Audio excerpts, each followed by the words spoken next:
Hello বন্ধুরা, তোমরা সবাই কেমন আছো? আশা করি ভীষণ ভালো আছো। আমিও ভীষণ ভালো আছি। আমার ফানি কন্টেন্টে তোমাদের নমস্কার জানাই। আর আমার চ্যানেলটা শর্ট ছেড়েছি, আমি এই ফার্স্ট টাইম লং ছাড়ছি। আমার এই চ্যানেলটা কোনো শর্ট লং এরকম কোনো ব্যাপার নেই, আমার যখন যেরকম মনে হয় আমি সেরকম ভিডিও ছাড়ি। তো আজকে তোমাদের সামনে নিয়ে চলে আসলাম কুকিং ব্লগ। তাহলে চলো আজকে আমি কি কি বানাচ্ছি এই সব কিছু তোমাদের সঙ্গে শেয়ার করব। আজকে তো রবিবারে তো কিছু তো স্পেশাল অবশ্যই হওয়া উচিত। তো সেই কারণবশত আজকে আমি স্পেশালে কি কি বানাচ্ছি এই সব কিছু আমি তোমাদের সঙ্গে ধীরে ধীরে শেয়ার করতে থাকবো। তাহলে আমার কুকিং ব্লগের সঙ্গে থাকো। মেনুতে রয়েছে চিকেন বানাবো, সেই জন্য আলু, পেঁয়াজ আর লঙ্কা কেটে নিয়েছি। আর চিকেনটাকে আমি প্রায় 1 ঘন্টা আগেই ম্যারিনেশন করে রেখে দিয়েছিলাম। ম্যারিনেটে আমি দিয়েছি 1 চামচ দই আর আদা, রসুন আর শুকনো লঙ্কা আর জিরে বাটা দিয়ে আমি 1 ঘন্টা আগে ম্যারিনেট করে রেখেছি। দেখো খুব একটা তেল গরম হয়নি, আবার ভীষণ ঠান্ডা নয়, এরকম ভাবে দিলে আর কি হাতে ছিটকানোর ভয়টা থাকবে না। এবার আলুগুলো আমি ভালো করে ভেজে নেব।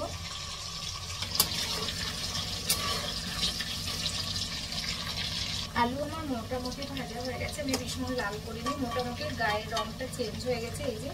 এই সময় আমি নামিয়ে নিচ্ছি, এটাকে উঠিয়ে দেবো তেলের দিয়ে। খুব লাল করে ভাজার কোনো দরকার নেই। আর এই সময় আমি দিয়ে দিচ্ছি এই তেলের মধ্যে কিছু গোটা গরম মশলা আর 2টো তেজপাতা দিয়ে ভালো করে নেড়ে নিচ্ছি।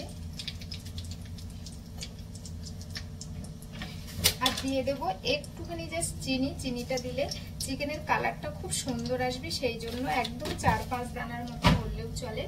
আমি চিনি দিয়ে দিয়েছি। চিনি আর গরম মশলাটা ভালো মতো হয়ে এসেছে। এরপরে এর মধ্যে আমি দিয়ে দেব পেঁয়াজ কেটে রেখেছিলাম, সেই পেঁয়াজ দিয়ে দিচ্ছি। পেঁয়াজগুলো কিন্তু খুব ভালো করে আমি ভেজে নেব, লাল মতো করে। নইলে পেঁয়াজ দিয়ে না মাংস পেঁয়াজ কাঁচা থাকলে মাংস দিয়ে দিলে তখন এগুলো কিন্তু অনেকটা জল ছাড়া ঝাল থাকবে, সেই জন্য পেঁয়াজগুলো আমি খুব ভালো করে ভেজে নেব। পেঁয়াজটা ভাজা হচ্ছে, এই সময় আমি রাইসটাকে বানিয়ে নেব।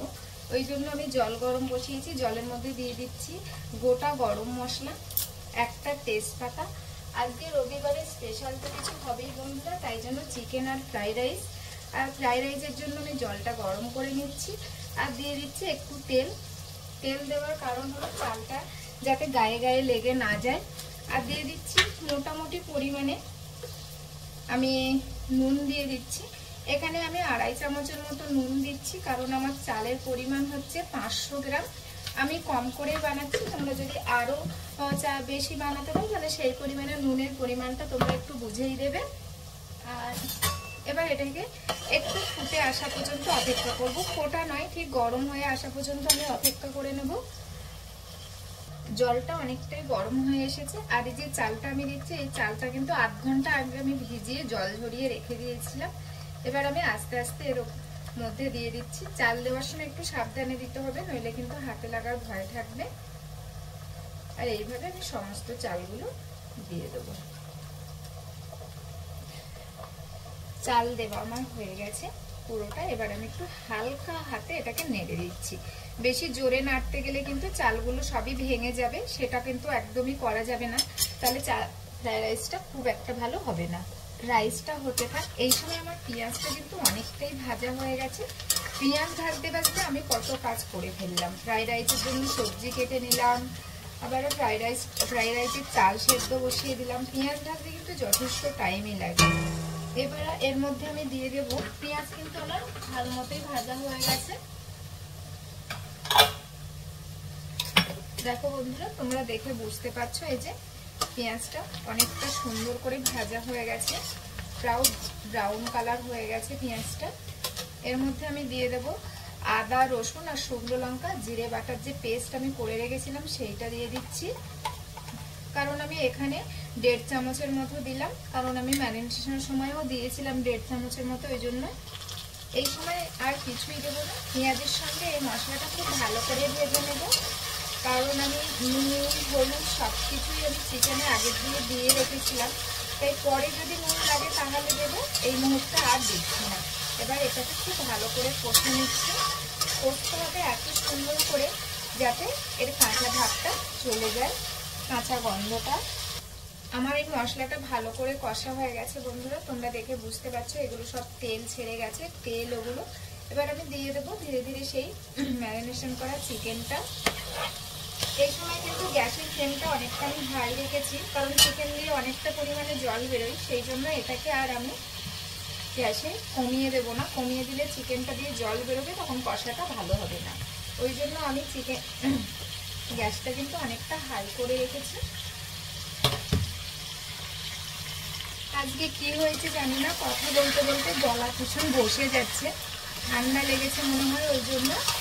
আর বারবার এরকম একটা আওয়াজ আসছে গলা ছাড়ানো, গলার ভয়েস শুনে তোমরা বুঝতেই পারছো, ঠিক করে কথাই বলতে। এই সময় দিয়ে দেবো কাশ্মীরি লঙ্কার গুঁড়ো, যাতে কাশ্মীরি লঙ্কার গুঁড়োতে কিন্তু কালারটা সুন্দর আসে, সেই জন্য।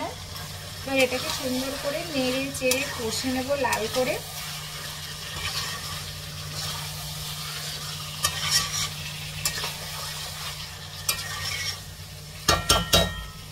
চিকেনটা কষা হচ্ছে, সেই সময় আমি রাইসের বলকটা দেখো চলে এসেছে বন্ধুরা। এই সময় আমি একদম হালকা হাতে একটু নেড়ে দিচ্ছি, যাতে নিচের চালটা ওপরে আসতে পারে আর ওপরের চালগুলো নিচে যেতে পারে, ওই জন্য।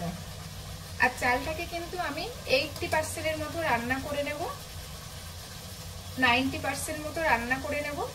আর ফ্রাই করার সময় আর 10% কিন্তু সেদ্ধ হয়ে যাবে। রাইস আমার হয়ে গেছে, বা রাইসের জলটা ঝরিয়ে নিয়ে আসছি। এই যে এরকম মাঝখানে একটা চাল নিয়ে যদি এরকম ভাবে চাপ দেওয়া যায়, এই মিডিলটা পুরো নরম হয়ে গেছে, তখনই জানতে হবে রাইস কমপ্লিট, মানে ঠিক হয়ে গেছে। এবার এটাকে আমি জল ঝরিয়ে নিয়ে আসছে, জল ঝরিয়ে নিয়ে চলে এসেছি বন্ধুরা। আর একদম একটা একটা ভাত হয়ে গেছে। এবার চাপা দিয়ে আমি রেখে দিচ্ছি, ভাতটা বসে গেলে ভাতটা আরো বেশি ভালো হবে। রাইসটা হতে হতে দেখো বন্ধুরা চিকেনটা কত সুন্দর কষা হয়ে গেছে, তোমরা দেখে বুঝতে পারছো। সাইড দিয়ে একদম সাইড দিয়ে তেল ছেড়ে গেছে, মাংস কিন্তু অটোমেটিক কষা হয়ে এসেছে অলমোস্ট। আর দেখতেও কালারটা খুব সুন্দর হয়েছে। তোমাদের ওখানে বোঝা যাচ্ছে কিনা ঠিক বুঝতে পারছি না, কিন্তু কালারটা খুবই সুন্দর এসেছে মাংস। এই সময় আমি দিয়ে দেবো ভেজে রাখা আলুটা।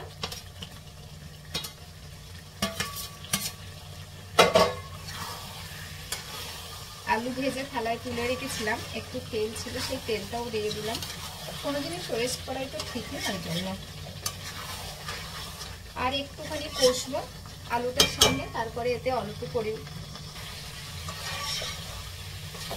আলুগুলোকে কিন্তু আমি খুব ভালো করে কষে নিয়েছি। এই যে সাইড দিয়ে এগুলো তেল বেরোতে শুরু হয়ে গেছে।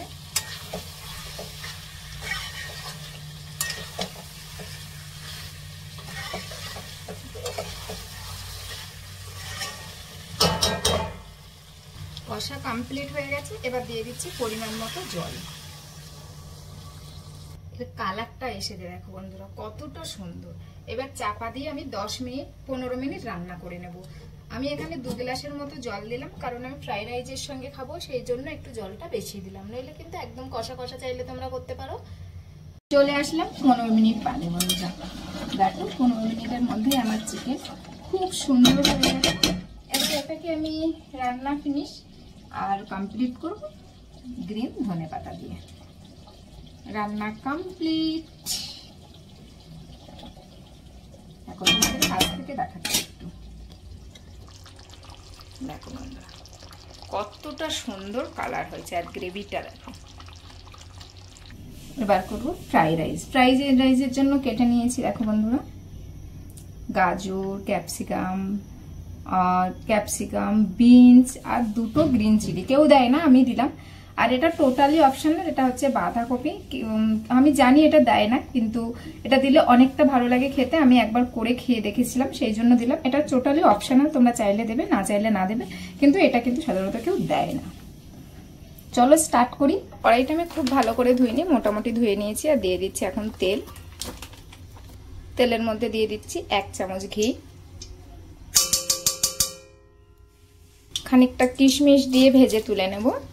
কিশমিশগুলো ভাজা হয়ে গেছে, এবার তুলে নিচ্ছি। কড়াইতে আর কিছুই দিচ্ছি না, ধীরে ধীরে দিয়ে দিচ্ছি সবজিগুলো। সমস্ত সবজি একসঙ্গে দিয়ে একটু হালকা করে ভেজে নেব। সবজি কিন্তু আমার ভালো মতো ভাজা হয়ে গেছে, আর সবজি ভাজার সময় আমি একটুখানি কিন্তু নুন দিয়েছিলাম। এবার দিয়ে দেবো রাইসগুলো। রাইসের মধ্যে ভাজা কিশমিশ আর একটু গুঁড়ো গরম মশলা আর একটু নুন দিয়ে রেখেছিলাম, এবার ওপর দিয়ে এগুলো আমি দিয়ে দিচ্ছি। এই যে ধীরে ধীরে দিয়ে দেবো।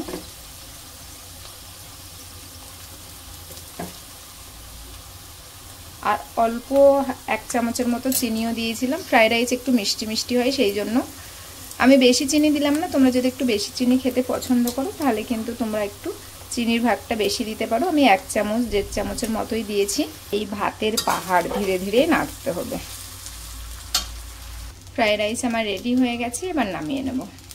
মাংস আর ফ্রাইড রাইস আমার রেডি হয়ে গেছে। খেতে খেতে আমি কথা বলতে পারছি না, এতটা টেস্টি হয়েছে আর খুব সুন্দর হয়েছে খেতে। আমার এই কুকিং ব্লগ তোমাদের কেমন লাগলো অবশ্যই কমেন্ট করে জানাবে। আর যারা আমার চ্যানেলে নতুন হবে তাদের সাবস্ক্রাইব করে পাশে থাকার অনুরোধ জানালাম। আর যারা আমার পুরনো বন্ধুরা তাদের অসংখ্য ধন্যবাদ আমাকে সাপোর্ট করার জন্য। আর ভালো লাগলে লাইক শেয়ার কমেন্ট করতে ভুলবে না। টাটা বাই বন্ধুরা, আবার দেখা হবে এরকম কোনো নতুন ভিডিওর সঙ্গে।